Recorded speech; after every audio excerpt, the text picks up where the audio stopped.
नमस्कार, आप देख रहे हैं हिमाचल अभी अभी। मैं दिव्या चौहान लाई हूँ काम की बात हिमाचल अभी अभी के साथ। हमारे देश में खाने के शौकीनों की कमी नहीं है। यहाँ पर लोग मसालेदार खाना पसंद करते हैं और दुनिया भर में भारत का स्वादिष्ट मसालेदार खाना मशहूर है। भारत के अलावा अन्य देशों में कम मसालेदार या कहें कि उबला हुआ खाना खाया जाता है। इसलिए खाने के शौकीन हमारे देश में आकर इन पकवानों का लुत्फ उठाते हैं।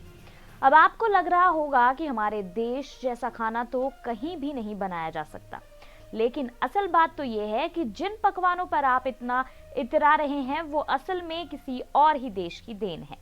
जी हाँ, हम आपको उन पकवानों और मिठाइयों के बारे में बताने वाले हैं जो किसी और देश में बनाए गए हैं और फिर इसे भारत ने अपनाया है अपने स्टाइल में।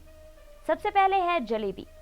जलेबी का नाम सुनकर तो आपके मुंह में पानी आ गया होगा। भारत में जलेबी को कई अलग अलग तरीकों से परोसा जाता है। इस स्वादिष्ट मिठाई का जन्म भी भारत में नहीं हुआ। जलेबी फारसी आक्रमणकारियों के साथ भारत आई थी। जलेबी का नाम फारसी नाम जलीबिया या जुलाबिया से आता है, जबकि इसे अरबी में जलाबिया कहा जाता है। इसके बाद है समोसा। भारतीयों को समोसा कितना पसंद है ये तो सभी जानते हैं। आलू से भरे इस स्नैक ने कई समय से लोगों को एक साथ जोड़कर रखा हुआ है। लेकिन आपको बता दें कि समोसा भारत में मिडल ईस्ट से आया है। ऐसा माना जाता है कि 14वीं शताब्दी में इस पकवान को मध्य पूर्वी इलाके के व्यापारियों द्वारा पहली बार भारत लाया गया था। इसके बाद है गुलाब जामुन। गुलाब जामुन खोया की बॉल्स बनाकर चाशनी में भिगोया जाता है, लेकिन क्या आप जानते हैं कि इस पकवान को कभी इस तरीके से नहीं बनाया जाता था। भारत की मेन डिश बनने से पहले फारसी लोग इसे शुद्ध शहद में भिगोकर खाते थे, जिसका स्वाद बिल्कुल अलग होता था।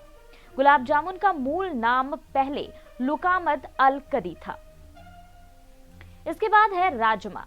राजमा चावल तो आप में से बहुत लोगों का फेवरेट फूड होगा। तो आपको बता दें कि राजमा असल में भारत का नहीं है। राजमा को शुरुआती रूप से भारत में कहीं उगाया नहीं जाता था। इसे अपने साथ पुर्तगाली लेकर आए थे। आपको ये जानकर और हैरानी होगी कि राजमा को भिगोकर, उबालकर और मसालों के साथ तैयार करने की विधि भारत ही नहीं बल्कि मेक्सिको की है। लेकिन भारतीय मसालों की वजह से राजमा को हमने एक अलग स्वाद दिया है। इसके बाद है चिकन टिक्का मसाला।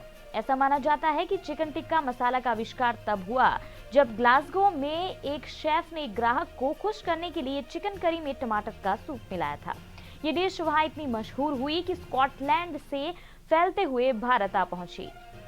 इसके बाद है चाय। भारत में चाय के बहुत दीवाने हैं।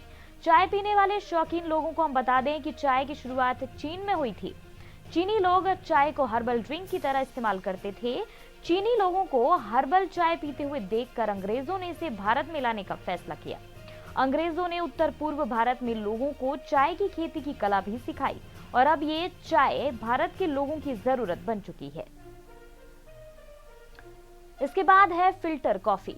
आजकल चाय पीने वाले लोग कॉफी पर आ चुके हैं। कॉफी पीने वाले लोगों को अगर दिन में एक बार कॉफी ना मिले तो शायद दिन की शुरुआत नहीं होती। फिल्टर कॉफी सबसे पहले यमन में पी जाती थी, जिसे शराब के विकल्प के तौर पर बिना दूध और चीनी के पिया जाता था। ऐसा माना जाता है कि एक सूफी संत बाबा बुडान पहली बार इसे भारत में लेकर आए थे और फिर 1936 में मुंबई में एक कॉफी शॉप खोली गई। इसके बाद से भारत में फिल्टर कॉफी फेमस हो गई। काम की बात में बस इतना ही। उम्मीद करते हैं हमारी दी गई जानकारी आपको पसंद आई हो। ऐसे ही जानकारियों के लिए हिमाचल अभी अभी से जुड़े रहिए। धन्यवाद। पिया तो रखे सारा अभिमान, पिया तो बीती यादों से नाता सहेजना सीखा, हाथ थाम कर जिनके चलना सीखा, गिरने लगती जब तो उनसे संभलना सीखा। पिया तो रखे सारा अभिमान, उनकी डांट से खुद को तराशना सीखा। पिया तो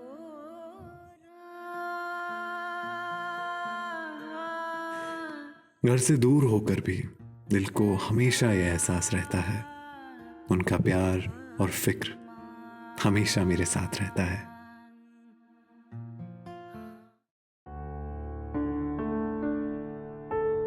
भूषण ज्वेलर्स, अनमोल रिश्तों के लिए।